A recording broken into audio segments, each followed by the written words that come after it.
EMS is a weird job. I think we all know this, right? Your next call can be anything, and you got to be ready for it. By anything, I mean like your next call can be that grandma fell in a bathtub, a car crash, indigestion, heart attack.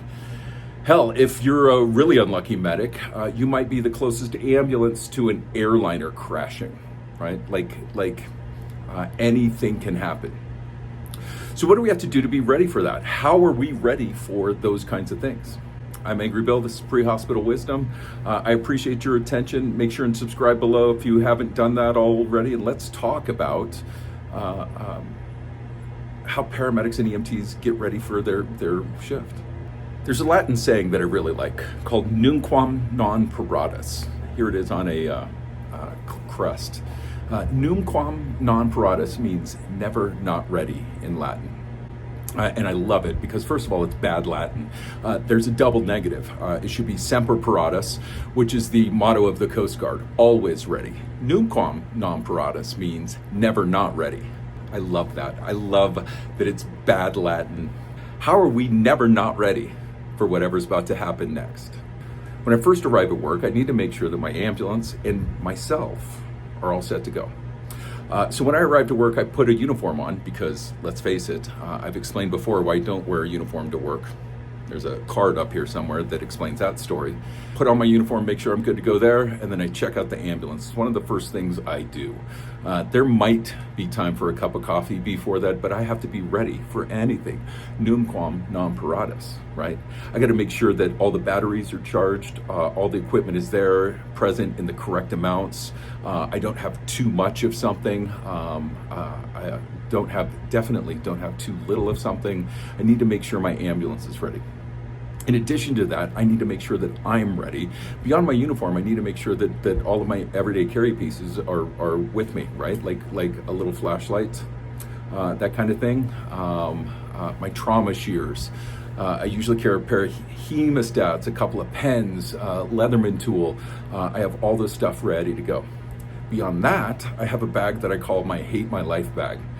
If I have to get into that bag, I'm not having a good day. So that's especially foul weather clothing, that's snacks and water, some stuff like that.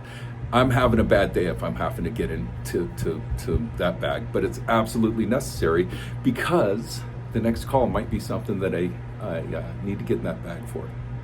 Another thing I need to check is my attitude. Check your attitude when you get to work. Check your attitude before every call, before you go on scene. I need to make sure that I'm in a mindset to be able to run calls, to be able to be interactive with other responders, patients, families, bystanders, hospital staff, everyone that I need to.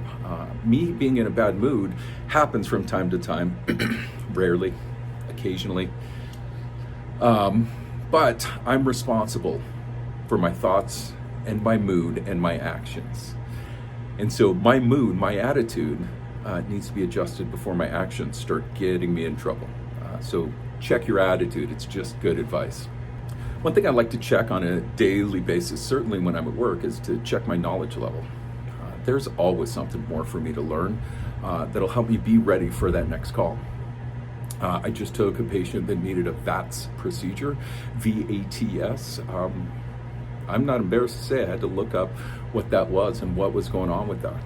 I need to check my knowledge level, and if there's a gap in that, I need to spend some time to figure out what's going on. If there's something that I haven't done for a while, if there's a procedure I haven't revisited in a while, or a piece of equipment I haven't used in a while, I think it's incumbent upon me to pull that out and be ready for it.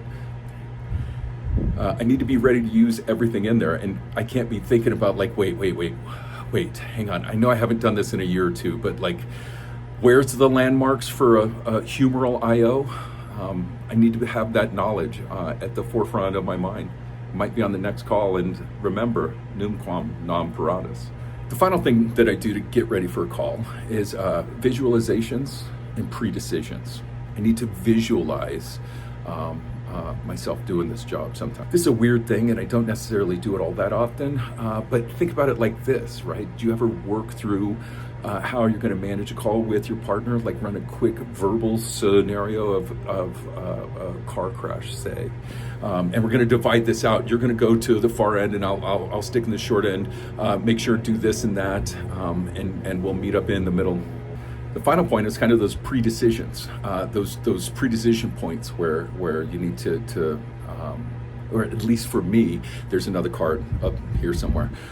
For me, having those thresholds that I've thought about in advance, that my threshold for an emergency transport is this list of things, or my threshold for intubating someone is if these criteria were met, stuff like that. It makes the next call go easier, faster, smoother. I think I explained it fairly well in that pre-decision post video that I just shared. I don't know if I could share a second card. If not, it'll be down in the description. Not being ready, especially equipment-wise, is one of the more common lawsuits for EMS providers and agencies. Traffic's always up there. I think traffic is always number one. But I do know of an agency that their first call was a pediatric status seizure that they were unprepared for, equipment-wise, and lost a hefty lawsuit. It happens. We've got to be ready for anything. Numquam non paratus. Don't forget that. Once again, this is Angry Bill for Prehospital Wisdom. I really appreciate your attention. If you liked this video, make sure and hit like. If you really liked it, make sure and hit subscribe and share. Get the word out. I'm trying to get to 500 subscribers. I'm about 330 right now at time of posting. So I appreciate any help that you can give me. That's the best way to support what I'm doing here. Numquam non paratus. Until next time, Numquam non paratus.